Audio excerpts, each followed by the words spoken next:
Evolutionary.org presents Evolutionary Hardcore Podcast with your co-hosts, Steve from the American Underground and Mobster from the UK Iron Den. Get ready for the most hardcore and underground info in the industry. And here we go. 10, 9, 8, 7, 6. Evolutionary.org hardcore podcast coming your way. This is number 111. This time we're going to talk about Bruce Lee. We're going to talk about his history, his diet, his training, how he died, all this stuff, what's going on today with martial arts versus back then. And we're going to talk about everything in between of that. Stevesmi here, and joining me is the Mobster. How's it going, man? All good, man. The man, the myth, the legend. Let's dig at it. All right, guys. So Bruce Lee, who was Bruce Lee? Some of you younger guys may not know who this guy was, but trust me, you're going to want to listen to this podcast and learn about him. And you're even going to, after these, listen to this, probably go back and watch some of his movies. Because he was before my time. He was before Mobster's time, I think. I don't know how old you, if you're that old, Mobster. Hey, Mobster. I was 9 when he died, so around my... Okay. Yeah. So, yeah, he was dead before I came around, but... Look, I went, this guy, if you learn about this guy, he will give you a completely different perspective on martial arts and compared how it is today. So his real name is Lee Woon Fon. I hope I'm not pronouncing that incorrectly. I apologize if I am. But he was a legendary martial artist, one of the best of all time. He was a film director, he was an actor, and he was a philosopher. And that ties into martial arts. We're going to talk about that. He is one of the guys who's been credited with creating Kung Fu style called Jeet Kune Do, and I apologize if I'm butchering that as well. He's easily considered the most iconic and popular martial artist ever. So popular that a movie came out. It was a Quentin Tarantino movie that came out a year or two ago called Once Upon a Time in Hollywood, and I saw that in the theater. It's a great film. It was nominated for Best Picture. But but Bruce Lee himself was in that movie being portrayed by a current actor, and he got in a fight with the co-star of the movie, who was played by Brad Pitt, and basically he challenged Brad Pitt to a fight in the movie, and Brad Pitt threw him into a car, and it was kind of a little, quick 5-minute scene. You can go on YouTube and find that scene, but it's hilarious.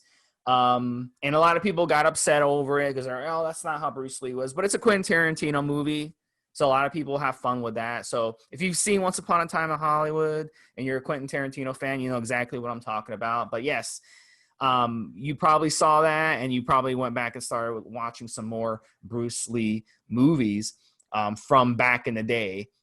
It's really, really funny. But the cool thing about Bruce Lee, guys, he has a very interesting background. He was born in San Francisco, Chinatown, back in 1940. His family moved back to Hong Kong when he was still a baby. His father was an opera singer, so his father was in the theater arts, and he was also an actor. So when the family moved back to Hong Kong, the country of Japan invaded and ruled his city while Lee was a young child. After the war was over, his father resumed his career and became a very well-known actor. So that kind of gave Bruce kind of a advantage of getting into that industry. Now, his mother was also gave him an advantage because she came from one of the wealthiest families, and she had Eurasian ancestry. So Lee grew up a very wealthy guy, but the problem was, after World War II, many refugees, they were fleeing China because China got taken over by an authoritarian government, and they settled into his neighborhood, and that created a lot of gangs. So his parents encouraged Lee to get into martial arts so that he can better defend himself. So I'm going to bring in Mobster, but what we know from Lee's childhood, he was routinely getting in street fights. He beat up a gang leader's son. It was so bad that the police told his father, hey, there's a contract out for your son's life, So That's how bad it was. So it was kind of fighting for his life when he was younger. Now, at 16 years old, he was taught Wing Chun by a master teacher. And this guy wanted his students fighting in organized competitions instead of on the street in gangs. So he kind of got him into it at another level. But the problem for Lee was because he was mixed ancestry. Remember, his mom had Eurasian ethnicity. They didn't want to teach techniques to non-Asians. So that's something very, very interesting that a lot of people don't know with martial arts. It's supposed to be only taught by their culture. It's not supposed to be taught to other cultures. Yeah, I was just going to step in. It's ironic, probably because of the time, and even today, there's an element of it. It's kind of ironic, as a white man saying this, that the Chinese are incredibly racist. And I mean, for example, if you don't talk Mandarin, if you talk something else, if you are from, I mean, in the way that we have gangs in America, of course, and gangs over here in the UK, you know, if you're from there's a joke even where I live in the valleys, if you're from this valley and you're not from that valley. So you've got the same thing comes in with this, with the martial arts itself, with the guys saying, you know, this is a style that is the best style, and that style, you know, is no good, and you shouldn't learn it. Whether it's language, whether it's color, whether it's the fact that he was mixed race, even talking in his case because he started to teach Guai Lo, the non-Asian. So not only could you not talk to this group of Asians, you wasn't meant. It was the worst thing to teach white people the secrets and so on and so forth. So it's I suppose there's an argument for those things. Have, you know, there's a certain mythology and a mystique and this kind of thing about certain sports and whatever else. And the martial arts now doesn't seem to have it as much as it did then. That's one of the few things, and I'll get to it in a little while with regards to his legend of Bruce Lee himself. But it was always, when I was younger and beginning to vaguely be interested in sports and training and whatever else, and anything that I picked up and read at the time, there was a mythology, a mystique to training with martial arts. So the idea you could go to China or Japan or wherever else, train as a samurai, go and see, you know, seventh dan karate guy and whatever else, and they're going to teach you secrets that no one else has ever taught you. So there's all of that. And Bruce was breaking these barriers down. He was kind of breaking the rules. And yet, even as he was doing these things, he was kind of, he didn't want it to come across in a certain way when he got to the stuff that he was doing in the movies. Yeah, back to you, Steve. Yeah, and it gets worse for him. Yeah. At 18, he moved to the United States. He got into college, and he also opened up his own martial arts school. This is on the West Coast. He opened up 2 of them. And he networked, and he met a guy named Ed Parker, who was a karate grandmaster at the time. He invited him to appear at the Long Beach International Karate Championships. And Lee completely dazzled everybody. He was doing 2-finger push-ups. He was wide feet. He was doing 1-inch punch. There's videos of him showing how fast he was, his reflexes. Something called the Unstoppable Punch. You can look up that YouTube video. We'll link it for you. Even when he would warn the best martial artists, hey, I'm going to punch you, they still couldn't stop it. They still couldn't block him. So, but the problem was there were many in the American Chinese community on the West Coast, California. They were irritated that, number one, he wasn't 100% Chinese and he was performing martial arts. And 2, he was teaching martial arts to non-Chinese. So they threatened him, they harassed him, they told him he needed to shut down his school. And there was an ultimatum that Wong Jock Man, who is a martial artist, challenged him. And he said, look, if I beat you, you have to shut this down. And if you beat me, you get to do it. So depending on who you listen to, based on the witnesses, Lee's side says they won the fight very, very quickly within minutes. And his opponent said that the fight lasted 30 minutes and Lee tapped out.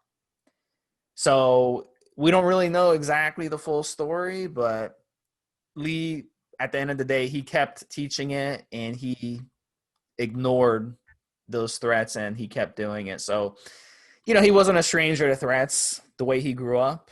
So I don't think it fazed him. So he was gonna go for it. Anything you want to add to that, Mobster, before we get into his diet? One of the interviews I watched earlier on with his wife, she said that he'd actually claimed at the beginning of that particular fight that he thought the fight was going to be over in 10 seconds, and it went on for 3 minutes. So he was actually surprised at how long it did go on for. And in fact, he changed his training after the fight because he'd conditioned himself to have this explosive, incredibly fast fights, incredibly fast. As you touched on it just now, and in fact, when we get to the filming stuff, he was so fast on camera that they actually had to have him slowed down. With the 24 frames per second, he was doing, he was going faster than the frame capture rate. And you see some of the videos that and we will link into those, as Steve said, and you can't believe how quick he is. And again, in the movies, when he still looks unbelievably quick, he's actually slowing it down so it comes out on film. So he got it into his head that this fight was going to be very quick, incredibly explosive, and it didn't last 10 seconds. It lasted 3 minutes, and he wasn't ready for a 3-minute fight. So afterwards, he changed his training to include a lot more conditioning work, because if they come up against a guy, and obviously Wong Jack Man was incredibly good, if it lasted even the 3 minutes that Lee wasn't ready for, never mind the 30 minutes that the Wong himself claims, he must have been a good fighter, and it must have put Lee on the back foot and say, listen, I need to up my conditioning. I need to be able to fight for longer. If this happens, if I come up against a guy who's as good as me, the only way I'm going to win was with more endurance. So he did change his training. And again, that's just from his wife's perspective. So I also, as I just said just now, I suspect it's one of those you can't lose. You're not allowed to lose. So whatever side you're on, whether it's you're on Wong's side or Lee's side, you've got to be saying, I didn't lose, because actually for both sides and for the sport as a whole, you either lose an enormous amount of face, all of the people that are practicing your sport move over to the other side, and then of course us as YLOs looking in from the outside, and anybody else that's interested in martial arts, you go, okay, we still want this mystique, we still want this legend, we still want the guys that have earned their black belts, the second, the third, the fourth dan to be seen in a certain particular way. And if you're losing, then everybody loses. So there's an element of that which just adds to the whole legend and the mythology behind martial arts, and specifically kung fu, and obviously with your whatever particular version of kung fu that these guys were teaching. So they couldn't lose really. So no wonder no one can definitively say or walk away. There's no videos, there's no films, there's no photographs. It's just word of mouth. And everybody needed to be able to say that they came away with their face, their reputation intact. I would throw the coin. I would say that my best guess, this is why it's probably correct. It probably did say 3 minutes, which was longer expected. He probably did win, in my gut feeling. Because obviously he would have had a lot more fights afterwards in my mind, and he would have been challenged a lot more. And the fact that he was able to ignore these challenges, serious challenges like this, makes me think that he did win. There was informal stuff. There was one that happened on a set where there was a young Chinese guy that was appearing as an extra in a movie, said something or other. Bruce got kind of serious, got him to come off the wall where he was sitting making these noises, and said, see what you've got. Put him in his arse and then put him back up on the wall a few seconds later. So I believe there was a few of these informal challenges that took place, and Bruce apparently won all of those. So you could say, like boxers where guys think drunken and challenge fights. His reputation, his legend is that he never lost. And I'm thinking that he didn't lose this fight. But it took more out of him than he expected, and therefore he had to put more work in and change some of his the way that he taught and trained himself. So yeah, there you go. That's my opinion. Yep. And speaking of quick, he was only 5'8", 140. This was in 1965 when, the stats from that year. He wasn't a big guy, guys. He's not a bodybuilder. He's not like the guys we've talked about on this previous podcast who are like 260 pounds, 300 pounds. He was a little guy, but he could still beat the crap out of 300-pounders. So his view on martial arts was that he didn't think that they worked hard enough to improve their total fitness.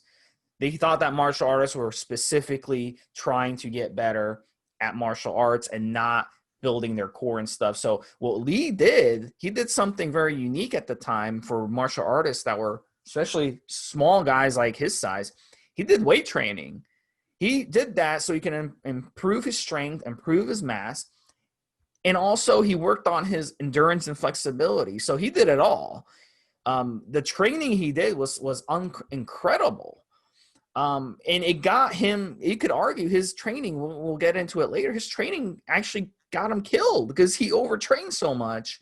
And he would get these injuries and not be able to recover from them.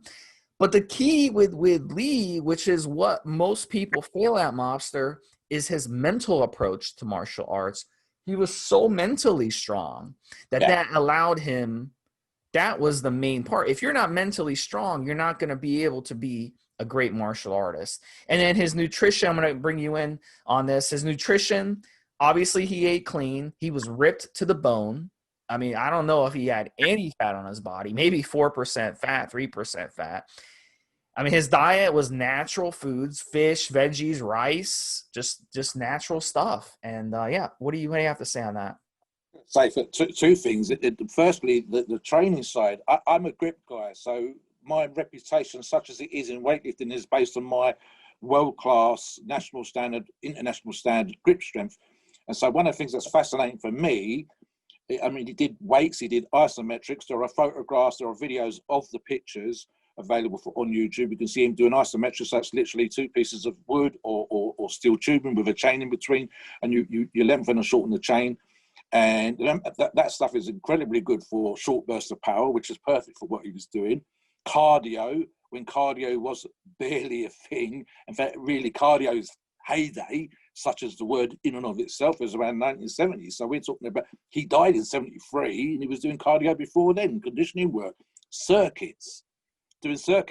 doing very quick 15, 20-minute circuits around that time, cables. There's photographs of machines that he had made and machines that he brought. And I believe actually, and I didn't find this in my research for today's podcast, but I seem to recall a particular machine that was a reproduction of a machine that he'd had that you could buy for sale back when I first started reading the bodybuilder magazine. So that's how popular that was.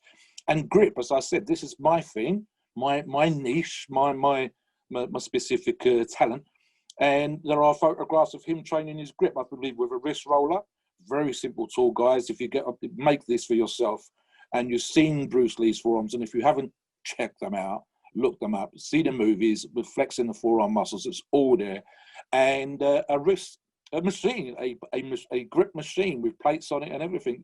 And I think he actually had, one of the photographs I've seen, again, not today for today's research, was a picture of him training his grip with this machine on his Hong Kong balcony. So he was doing weights when martial arts weren't doing weights. He was doing conditioning work. He was doing cardio. And I think Steve's actually correct. There was an element with both the injuries and not allowing himself to recover. And we deal with this sometimes on the forum. My elbow's playing me up. Well, have a rest. Do rehab. Ice it. Go and see a fucking doctor. Bruce wasn't doing those things. He was taking painkillers, he was taking cortisone, and he was constantly training, probably to his detriment.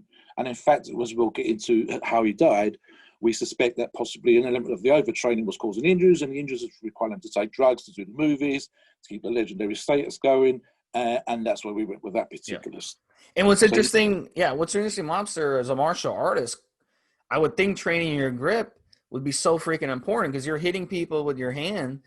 Yeah. You know, and it's, if you've got that power, that's going to be important.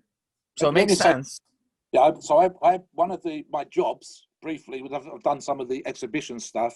In America, the big exhibition would be the Olympia and the Arnold. In the UK, we've got smaller ones. And one specific one, I think I did it twice, was called Senai.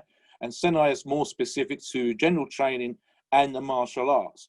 So I worked at a stand for a friend of mine, and they were doing martial arts exhibitions. Black belt guys were doing displays nearby. So they come over to the stand, and we've got grip tools on the stand. And so what happens very quickly is I got one of the guys to lay on one of the mats, and I pick him up by the knot in his belt. And I said, if I can control you with grabbing your wrist or grabbing your shoulder, or literally I can pick you up off, he was a normal sized martial arts guy. And I'm obviously a bigger guy, but I was picking him up by the knot on the belt. Here's a black belt. I says, I can control you. If I can get a hand on you, I have this power that I can pick you up. So one of my suggestions then, for example, is you take a old martial arts belt, whatever particular part of that sport that you do, and you loop it into a knot loosely, something like that, and you put it through a carabiner onto a weight stack, and you grab a hold of the cloth and you pull it. So you have the power in your fingers. And of course, I was able to demonstrate that power. So the guy, as soon as you start doing that stuff with a black belt, you've got a crowd of people watching. So having that power, having that control, whether it's wrestling, door work, whether you're a correctional officer, whether you're a police officer, having the ability to grab someone and grip them and control them, and especially in martial arts, as Steve said, if you've got them on the ground, if you're trying to pin them, being able to hold them is incredibly important, and this is where that was coming into the martial arts. And again, I think Bruce was very aware of not only what he needed to do, but how he appeared. So being lean, being muscular, and Steve knows this, he's seen the same scenes and clips from the movies that I've, and of course the movies themselves. When Bruce would do certain things, it was almost like a bodybuilder. He'd get into a pose and he'd be and holding and tensing his abs down, bringing his hands up in a certain position, and it was all pecs and veins in the neck and abs and serratus and those forearm muscles on display. It looked powerful. It looked inspirational. As you said, he was 140 pounds and you still thought, he's going to kick my ass. He can kick anybody's ass. And he looked like he could. The movies, I mean, we addressed this in a previous podcast, Sylvester Stallone. He looks in Rambo like he's going to kick your ass. Jean-Claude Van Damme, Dolph Lundgren, they look like they can kick your ass. And Bruce was probably the first one. Prior to that, the shirts were on, the tops were on. They were wearing their their outfits, and you wouldn't really see them up. If you might see something, they might be ripped or whatever else, but he was the one, a lot of stuff, he ended up stripped to the waist and was incredibly muscular. So I think he was aware of how he looked. But again, that control comes from it. So very lean, muscular forearms, and having that gripping ability. So yeah, and there's something to be learned from that, which we'll get into again a little bit more in terms of his legend and his mythology. Back to you, Steve. What's interesting, Mobster, is if you remember in Karate Kid when Mr. Miyagi was teaching Daniel-san karate, he put his hand out to Daniel-san. He's like, karate is Japanese, it originated in Okinawa, and he was teaching him the history, and he said that karate means in Japanese empty hand. So that ties right into it. So that's very interesting. So Mobster, I think you'd be a good martial artist since you got a strong grip. I think that you could, if you got at the martial arts, you'd be good at it. Grab you, that's it, it's over. The actual bit in between, maybe not so much. Yeah, you'd have to get them down pretty quick. If you fought someone like Lee, you'd have to get him down pretty easy. He would out endurance you, I guess, huh? You're in big trouble. Yeah. So what's interesting though about Lee is he wanted to get into acting. His dad was an actor. His father had connections, but the problem is most of his father's connections were in Asia, not United States. So even though he played in the Green Hornet, which is a TV series in the United States, to him do martial arts movies, which is his dream, he had to try his luck in Hong Kong. And his first successful movie, and he had a leading role in this, was called The Big Boss in 1971. And then the next year, he did one called First the Fury. So Lee piggybacked that. He got his own production company going where he had full control of everything. He could write, he could direct, he could act, he can be in charge of the fight scenes and be the choreographer. So this was his dream. He was getting his dream. His third major movie was Way of the Dragon, and in that one, he kicked the crap out of Chuck Norris in the final scene. And we'll have a link. We'll have a link to that if you guys want to see that. I was going to say it's Fist of Fury. The actual stuff, the thing that helps him on his way, which we'll get to in a few seconds with regards to Hollywood, was these movies, much like the Rocky movies, which we discussed in a previous podcast, it weren't meant to be a big deal. It wasn't a great deal of money. I think it was $100,000 was what the Chinese put into The Big Boss. and there's an element of going to the theatre and watching it at the theatre, and his wife sitting next to him, and it's very, very quiet. So they're thinking, oh my God, you know, it's a disaster. And then 10 seconds later, people go crazy. And like the Rocky movies, they wasn't meant to make loads and loads of money. The idea was, oh, it's a one-hit wonder. Bang, it was not. They double up, I think it was $250,000 put in the Fist of Fury. And again, I think it was something like $400,000 for Way of the Dragon. That's just before the $600,000 that was spent in his American debut. So the reason why is because they started to get Chinese audiences. And when these movies came to the States and Hollywood started to pay attention, there was a lot of people from the minorities were going to watch these movies. So if you felt hard done by, even as a white guy, if you were poor and you wanted to kick ass, or if you was a black guy and you felt that you was hard done by, or Chinese, isolated in some way, that section of the community made these movies incredibly popular. So the critics, what they thought of the movies was poor, but they were kicking ass. The people were going to watch this stuff, and they were bringing their buddies to come and watch these movies. And so it's only for us now, looking back on those movies, we see how epic they are.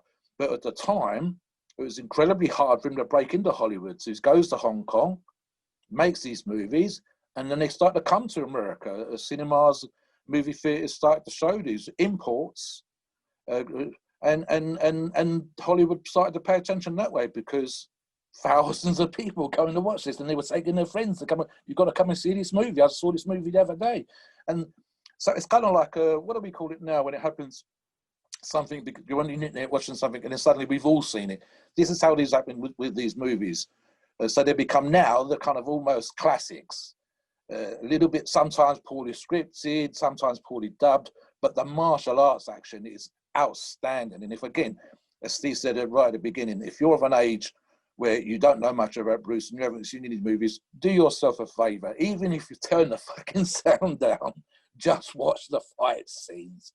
The stories, the scripts, they're kind of piss poor, but the fighting, outstanding, epic stuff. And this is done by the guys that you see on the screen. This is not blue screen, this is not green screen, it's not CGI, it's real.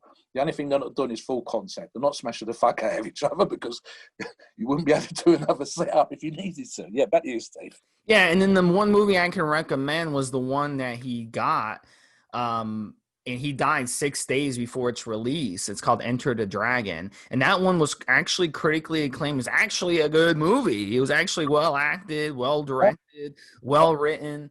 And it grossed over $200 million in the United States, which is a credible amount of money. And that's the one I recommend everyone to watch. If you're interested in what we're saying about Bruce Lee, watch that movie. You could probably find it like on net, like HBO Max or Netflix or one of those places. They probably have it, but it's actually a good movie. And I'm a big movie buff, and I can't stand crappy movies. And I watched it, and it was good. It was funny. It was entertaining. It was very, very good. There's $600,000 to make and $200 million. That's an investment. I mean, what a return. But with the Hollywood values, no martial arts movie, no matter how popular that come out of Hong Kong, China, Japan, wherever else, I'd put that kind of money into movie. It took Hollywood to put that kind of money into movie. And it honestly, it's kind of out of sequence, because it's like, he was in a bunch of very small movies in Hong Kong when he was young, nothing to do with martial arts. He was, he was dancing, there's photographs of him dancing as a champion. None of that had the money.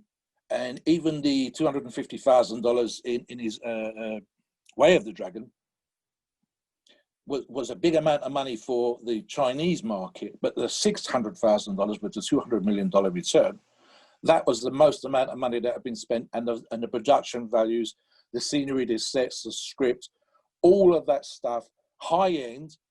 For even the amount of money, I don't think they were doing $2 or $3 million movies at that time. So you're right up there in terms of the Hollywood's money and production values, etc. That's gone into it.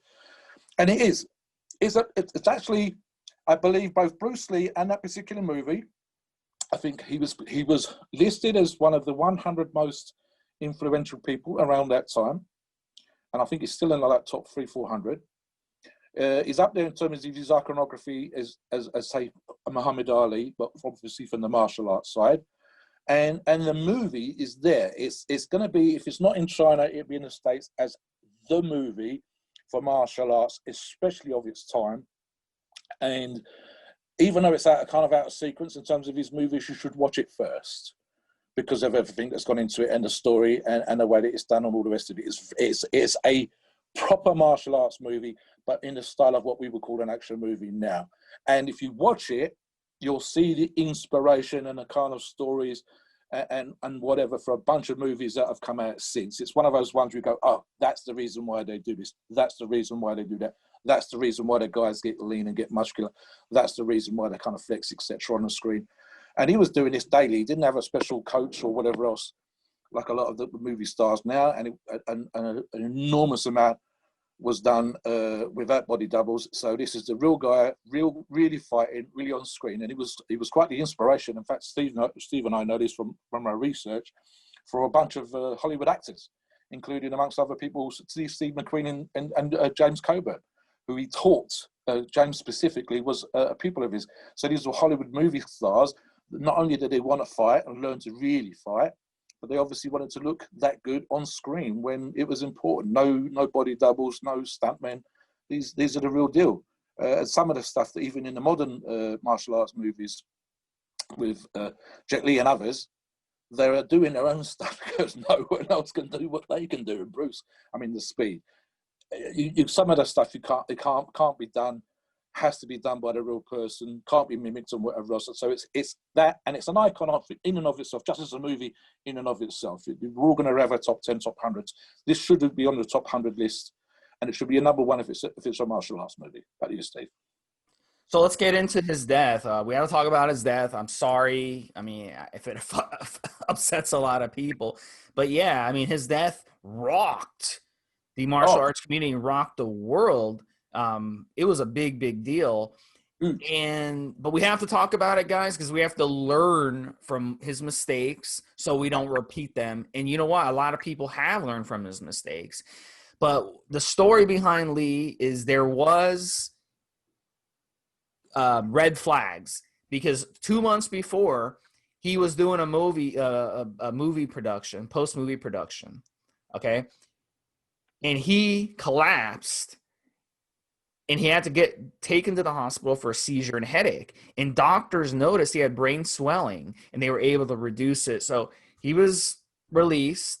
That should have been the red flag right there. Hey, something is wrong. But Lee, he's a stubborn guy. He's a stubborn guy. He's like most of us, type A personality. He's not going to stop, okay, at this point. He's not going to stop. On July 20th, 1973, he was in Hong Kong visiting friends. He started getting a headache again. His friend gave him an aspirin mixture medication to help dull his headache. After laying down for his nap, his friend came to check on him, and he wasn't moving. So they rushed him to the hospital, dead on arrival, 32 years old, on the heels of a $200 million box office hit worldwide. Okay? 32 years old, dead. So the official reason that the autopsy death showed was his brain was swollen once again due to an allergic reaction to the medication that he took. So, gosh, not good. I was going to touch in on this. What happened, and Steve, I think, knows this from his own research. So when he died, the rumors that went around the world, I think it actually got into the papers. And although it wouldn't have been necessarily on the evening news or whatever else, the magazines I was reading at the time, some of the men's magazines, I think I read a few of the martial arts magazines before I really got into the bodybuilding and weightlifting stuff. So the whole legend, it was almost like something out of Treasure Island with a black spot. They'd been cursed, that they didn't want all the secrets revealed. And so someone had done a revenge thing, been poisoned. And in reality, he'd probably kind of overtrained himself to death. That's how bad this stuff had got. And here's the lesson for you guys. And this is specific, because we're thinking he had a bunch of injuries. We know he had a back injury. So we know that he was taking cortisone. There's suggestions of other drugs that he was taking. And I mean, he was even a silly story about he died from ingesting cannabis. That's just ridiculous. I mean, how much was he supposed to have taken? But he was certainly doing stuff for injuries. And so the lesson here, number one, guys, is you can't let your body be beat up so much, whether that's in these pseudo fights for the movies, whether that's constantly training, and specifically, you know, I addressed this with Steve off air on the forums, and we're all guilty of this. Steve just said so. We do stupid shit like we get a tweak in our elbow from doing triceps or benching or pressing. And then we come onto the forum and we'll say something like, oh, my elbow's really playing me up, guys. What drugs can I take? And of course we go, rest your damn arm.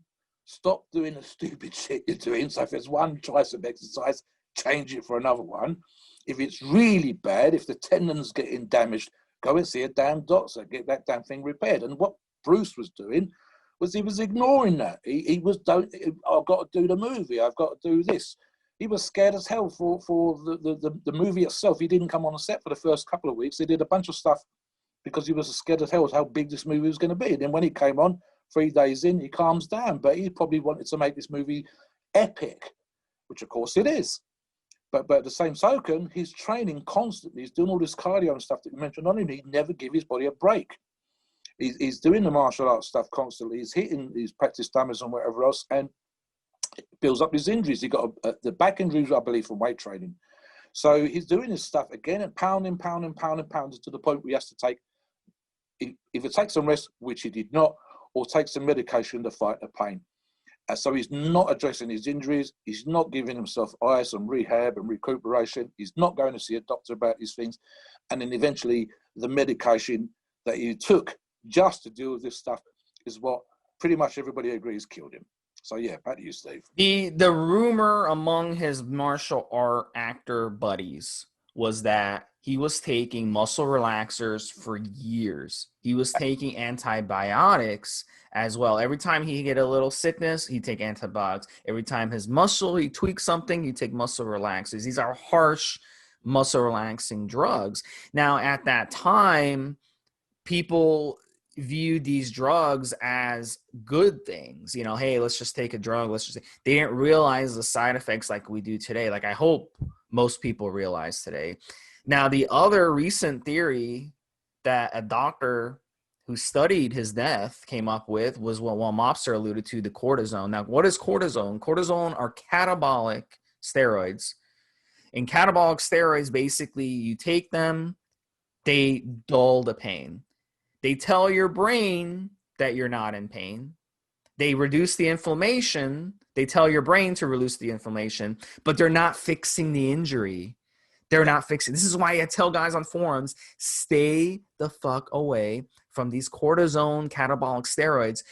They are not good. Literally, you can take them when you have an injury, then feel fine the next day like nothing happened, and then you'll be back into the gym causing more damage that you don't know is causing damage because it's like going to the dentist and getting a lidocaine, numbing your mouth, and then going and doing a boxing fight.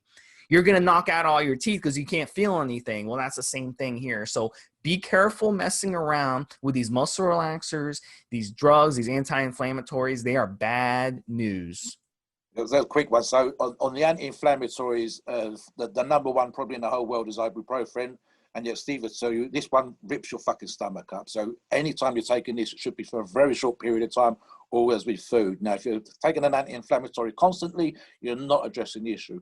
With regards to cortisone, and I've done research for people with particular injuries, and they go, oh, the doctors recommend a cortisone injection. So very quickly, American football players for years, damaged knees, damaged hips, taking a cortisone injection. The absolute maximum recommended, the last time I looked, you could do your up-to-date research, guys, so you should always check out what I'm telling you, was 3 injections per year. As a professional athlete, if you're having more than that, just to be able to play, just to be able to fulfill your contract, at some point, you're going to have problems. So what happens is that not only are you not addressing the issues, you're degrading the joint anyway. Cortisone itself actually degrades the joint. You should only have it a certain amount of time to allow it to be absorbed into the body, to allow the injury to recover. But if you get 4 injections or 5 injections a year, the injection itself is causing issues, which is why that you end up with these Pro Bowl players, thankfully with the money to be able to do something about it, getting the knees replaced, getting the hips replaced. So yeah, that's what's happened. And again, it's one of those, keep doing it for your career because you've got $30 million a year to pay for an operation. But most of our listeners don't have $30 million a year.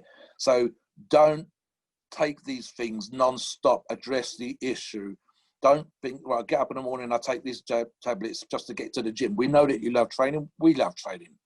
But you can't keep doing these stupid things. And here's what's happened. This guy's died probably because of the stuff that he's taken to deal with his injuries, to deal with the issues that's come from training, from fighting. So that's what we've ended up. Brain swelling, guys, back a non-stop back injury, the medication itself tearing down his muscle tissue, tearing down his joints, tearing down his connective tissue strength. That's the lesson, guys. Treat the injury, but don't treat it with more pain medication. Don't treat it by throwing cortisone in. You go to a doctor and you say, oh, my knee's aching, and he says, blah, blah, blah, cortisone injection. Great. But don't go back to that guy and get another one and another one and another one. Go away and think about what you're doing. Do you need to wear a knee support? Do you need to try? Do you need to start doing knee strengthening exercises if your sport isn't weightlifting? Think about how that works. This guy died because of the medication he was on to allow him to be an athlete. That's how silly that is. That's how crazy that is. And he was probably, and I'm going to take a little bit of a wild guess here, taking too much for, as we've already said, 5'7" and around 140 pounds. So he's probably taking the sort of levels that I might need at my size and my weight for his size and his weight, because of the pressure, because of the legend, because of what he wanted to achieve and how he wanted to come across. And so, yeah, there's a mentality there, and we understood it. We touched on it earlier on. The drive to be the best, the drive to kick ass, the drive to take the trophy, to be the winner, to be a movie star and whatever else is incredibly powerful. And we want you to have that. But we also want you to get a little bit like, right, if I've got an injury, my long-term career in Bruce's as an actor is actually going to be negated if I don't treat the injury. If I take this medication, I'm shortening my career. If I take this medication, I'm damaging myself. And therefore, my career is going to be incredibly short. And in Bruce's, sadly, he ends up passing away, as Steve said earlier on, when the martial arts movie, probably the martial arts movie, if you did a comparison with today's numbers in terms of what the dollar cost then and the dollar now, is probably the #1 movie of all time. And it literally is going to be the absolute peak of his career. And he dies 6 weeks before the movie comes out. So there's a kind of sadness to that. This guy is an epic, an icon, and a legend. And he dies because he wasn't treating his injuries and because he was using medication to treat his injuries, or perhaps he was using too much of, non-stop, with no break, in order to make it. So there's your lesson, guys. That's what you've got to learn. So yeah, there you go. That's what I want to talk about, if you don't mind, Steve, the whole mythology of Bruce. Have you seen the black and white nunchuck video where he appears to be playing table tennis with the nunchucks? Yeah, I believe so. I believe when I a couple of years ago when I was researching it, yep, I saw that. Yep. That's actually fake and was done by a Chinese graphics company, but it was one of those things where you go, this is how epic he became, that we kind of believed that he would play table tennis with nunchucks, and it's a double. It's CG, the ball coming off the nunchucks and whatever else. But he become, Steve mentioned the philosophy earlier on and the mentality. And I said that for me, the legend is that Bruce Lee was 5'7" and 140. He was a giant in terms of how his impact. Now, we are weightlifters, bodybuilders, and yet we know who Bruce Lee is, and we can use him as an inspiration. We can understand this idea that, for example, it's kind of mythological when you talk about, when you get get to first dan, your understanding of the sport is complete. But second, third, and fourth dan, it's your understanding of yourself and the understanding of the sport's history and the mythology, the legend. Like I said earlier on, going to Japan, going to China, learning how to be a samurai, getting a Japanese sword made, don't buy a replica, and all this kind of stuff. So it becomes mythological. It's like historical kind of stuff where, you're not just doing a sport, but you're interested in history. you're sitting down, and as much as made from the meditation is as from the training. So there's this thing again where, in terms of the mythology and the idea behind martial arts, comes into your weight training, comes into your bodybuilding, which is, and I would argue this, as a person who's wanted to win certain competitions, it has to come from my inner desire, my need to win. That's not just me turning up at the gym and hoping. That's me going to the gym and being crazy hungry and wanting to kick ass, wanting to make sure that I'm the hardest training motherfucker out there in the sport that I've chosen for myself, so that when the day comes to win, when the day comes to compete, no motherfucker's going to beat me.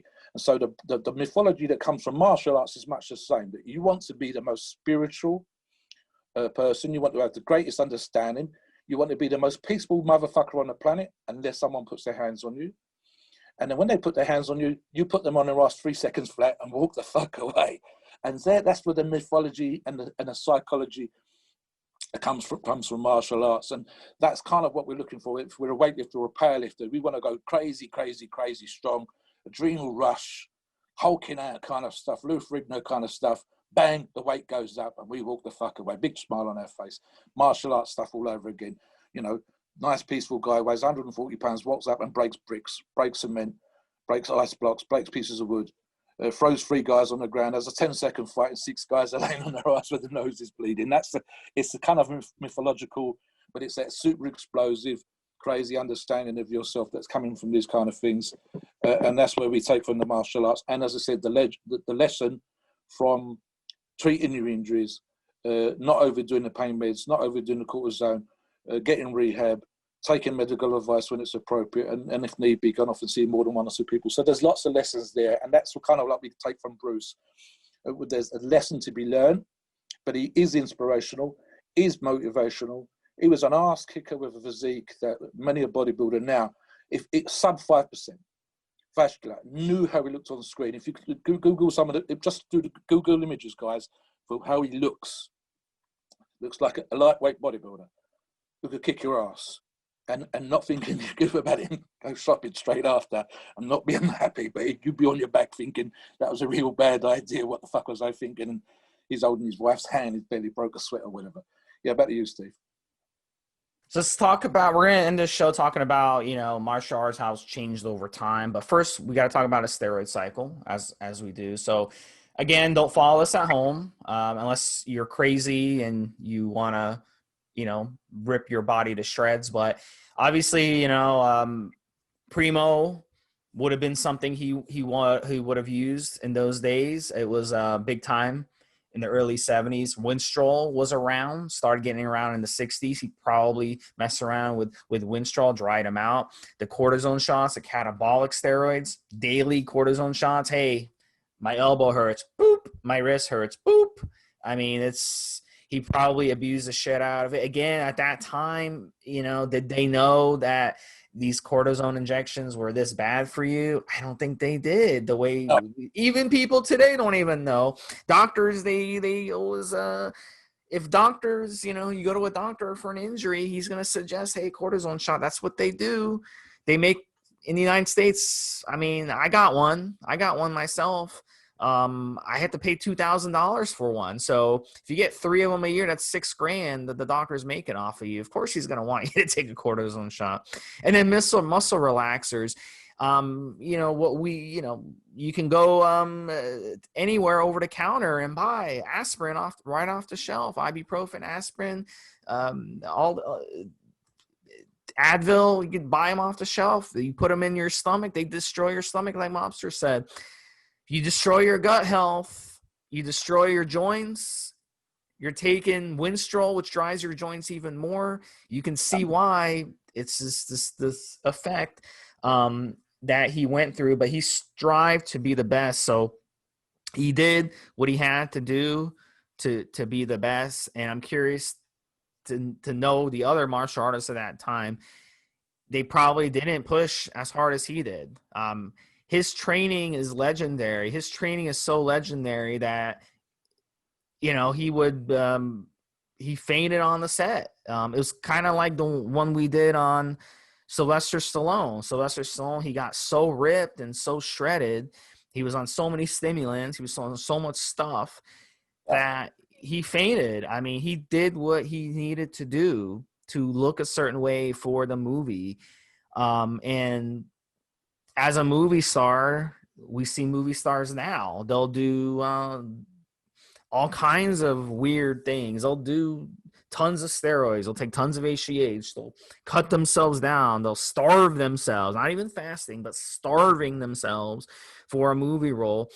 Or they'll gain a lot of weight for a movie role because they're playing someone who's overweight or something. So listen, that's movies. That's the movies for you. And it was him in the movies doing the stunts. That's the thing. It was him doing the stunts. It wasn't someone else. So in a movie, if you break something, you injure yourself, do you just stop the movie? Be like, oh, we're shutting that movie down, where you're paying for all these actors to show up that day. You're paying for a production. You're renting this space to film the movie. You can't just shut it down. You have to keep going. And that's what he had to do. I was going to say, in terms of the stuff that the modern guys are doing, and Sylvester Stallone's a good reference, I believe it was 60 to 90 days. And he essentially said that what he did for that period of time for the movie would be incredibly unhealthy in the long term. I think Bruce's mistake that his stuff was long term, whereas Sylvester Stallone and a few of the others is short term. So it is 4 o'clock in the morning workouts, and it is crazy dieting, shrinking himself down so there's, looking skeletal or whatever else. But this is for a few weeks, 6 weeks, 7 weeks, 8 weeks. Do not do this kind of stuff long term. You can get away with it for very small periods of time because the body's quite resilient. But you can't get away with it all the time. That's that aspect. What I was going to think of in terms, and I made a note here before we started, in terms of what would he do now. I think, we talk to martial artists, MMA guys especially, and to some professional fighters from time to time on the forums. And my number one is I've literally just written down Psalms. I put down Psalms, and then underneath I put GW and Cardering. I mean, these seem perfect to me in terms of he's not going to add too much muscle. In fact, he didn't want to, not as a martial artist and a fighter. So he didn't want to add tons and tons of muscle. And of course, we know that some of the Psalms will help you slowly over time, a few pounds here and a few pounds there. But for him, the Cardering with its ability for energy, to give him the speed and fight to have as a fighter would be perfect. GW and Psalms just generally for his health. So keeping his blood lipids with it, better than steroids. Not perfect. We know that they're not perfect, but better than steroids. So he's not going to add 10, 15, 20 pounds. He doesn't need to. He doesn't want to. He wants that energy. He wants that speed. He wants to be incredibly. And in fact, one of the descriptions specifically that's mentioned on the food videos I did by way of research for the podcast was that a lot of guys said that pound for pound, he may well have been one of the strongest guys that they knew. The 140 pounds, 136, 140 pounds. It was incredibly powerful, incredibly strong. But of course, we're talking about that speed. So it's function here over masses of muscle. He could have probably weighed 180 if he'd have gone on a bigger steroid cycle. Even the prima bowling that Steve mentioned just now, the guess is around 300 milligrams a week and 25 milligrams a day of Winstrol. This is nothing. But it would have kept him dried up, we see. It would have kept him functional. As I said, the number one problem in my mind in terms of his drug use was too long-term, keeping his body fat that low for a long time, not allowing the recovery, and staying on, especially the meds, way longer than he should have done. So short periods of time, like Sylvester, 60, I think he said the reason he passed out, he was taking something stupid like 600 milligrams a day of caffeine, and he was doing all this kind of fat burning stuff to get into this crazy shape, and he passes out because it is unhealthy. When I've trained for competitions, one of the things in my mind, as I suggested just now, was decided that I was training the hardest, but I was dragging my arse around in the last 10 days. Old man stuff. I think I would take time off of work around that time because it's not healthy. The plan for me, as worked at the time, was to recover in those 4 or 5 days with zero training, have what's called super compensation and come back. But these guys are on the set for weeks and multi-million-dollar movies, and so they need to be in shape. You can't look bad on the screen. There's only so much that CGI could do, and it's multi-millions of dollars. Your own contract, $25 million. The movie is a $200-300 million movie. You need to be in shape. You need to kick ass, but it's not healthy. Pro bodybuilders do not stay in Olympia level shape all year round. And even over here in rugby and in American football, your peak isn't all year long. You're not as fast all year long. You're not as quick in your response to a play. You're not going to be at the most powerful all year long. It's impossible. And Bruce's kind of thing, I think, was maybe that he was trying to be like that all the damn time with the pain issues, with the injuries. And so, yeah, for me, we'd have him rehab. We'd have him having time off. We'd have him changing his training, and we would probably have him on Psalms. I think Psalms. Steve, what about you? In terms of what he would do now? Yeah, I think the now. See, the thing is that martial arts has changed a lot. Now it's all UFC, and you're in a cage, you're beating the shit out of each other. So now I think they probably do a lot of the same stuff, man. And then now they might take more like no ester. Let's say they'll take no ester testosterone, no ester tren, even just to get that aggression. They're taking stuff like Halo. They're taking stuff. You don't want to mess around with the tren too much because it's going to destroy your endurance. But if they want some aggression, they'll take that. Maybe some check drops, stuff like that. So they're trying to get more aggressive for sure. And I think if they're able to legally, without getting busted for it, which they don't really test them stringently, but obviously they're going to be taking stuff. I was going to say short cycles here, guys. If you're going to do this kind of thing, short cycles, especially with Halo and check drops, 2, 3, 4, 5, 6 weeks. You should only be doing anything like that longer than that if you've got another fight straight away. And this is one of the few advantages we've seen in boxing. And I'm assuming from any of the cage fights, the MMA, is that you're not fighting every month. So even though it kind of builds up that way with tournaments or whatever else, they've got a big enough stable that they can bring in different guys. So you peak, you do crazy stuff, but for very short periods of time. You're away fighting, practicing and getting all that stuff, getting ring ready, but it's a 12, 16 weeks. You do the crazy stuff for 4 weeks. The really, really crazy stuff for 2 weeks. They're bringing you to a peak of fighting performance. But it's for short periods of time. And then you're not fighting for another 3 months. You're not fighting for another 4 months. You're fighting at the really high level stuff 5, 6 times a year as an absolute maximum. Ideally, when you get to the very top of the tree, it's 1 or 2 fights a year. They're big dollar fights. And if you do anything else, it's exhibition or it's low level. And so you don't be doing the crazy stuff for someone who's a bit further down than you and bringing out, wait till the big guy comes out, wait till the $30 million fight comes out and then do that kind of stuff. And I'll give you, and again, myself as an example, as an athlete who's competed, I could never do, as some people do, a competition every month. And some of my buddies have done that. My absolute maximum one year was 4. And I was dragging. I think it was 2010. I did 4 competitions and I was dragging. Peak for me was 2 competitions a year. And I'm in a niche sport. So my peak of strength, my peak of power, whatever else, these guys are fighting and someone's going to smack you in the face or try and pull your arms out of your sockets. So you're doing this crazy, crazy stuff with the PEDs, but for very short periods of time.